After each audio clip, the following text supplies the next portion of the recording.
યુટ્યુબમાં માણસો કમાવા હાટું વિડીયો નાખે છે અને કેટલા માણસોને તમે જોયા છે કે પહેલાં એ વિડીયો બનાવતા હતા તો એની પાછળ ઝૂંપડા હતા.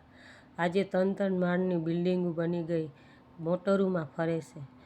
તો આપણે પણ જે લોકો નથી બનાવતા વિડીયો, એટલે અમારે પોતાને આ નાની સાંગમાં એવું જ છે કે ભાઈ વિડીયો બનાવવા આ શરમની વાત છે.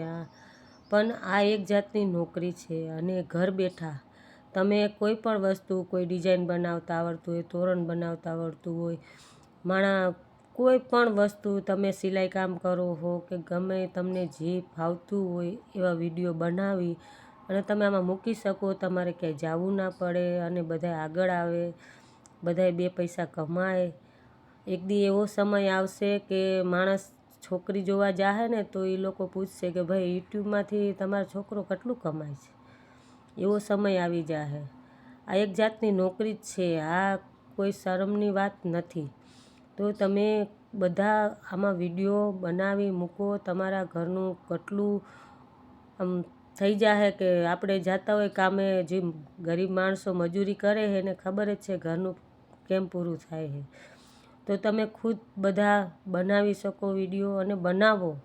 મારી તો સલાહ જ છે. કાલ સવારે તમારે સારું થઈ જાહે ને તો તમને એમ થાય કે વાહ. અને એક દી એવો સમય આવશે કે આનું ચાલશે, ઓનલાઈન જ કામ હાલશે બધુંય. પછી આપણે મજૂરી ક્યાંય જવાનું નહીં થાય. પણ આ સમયથી આવો સમય આવવાનો છે. તો મારી જો વાત સાચી લાગી હોય ને તો જય દ્વારકાધીશ જરૂર લખજો કોમેન્ટમાં. જય દ્વારકાધીશ.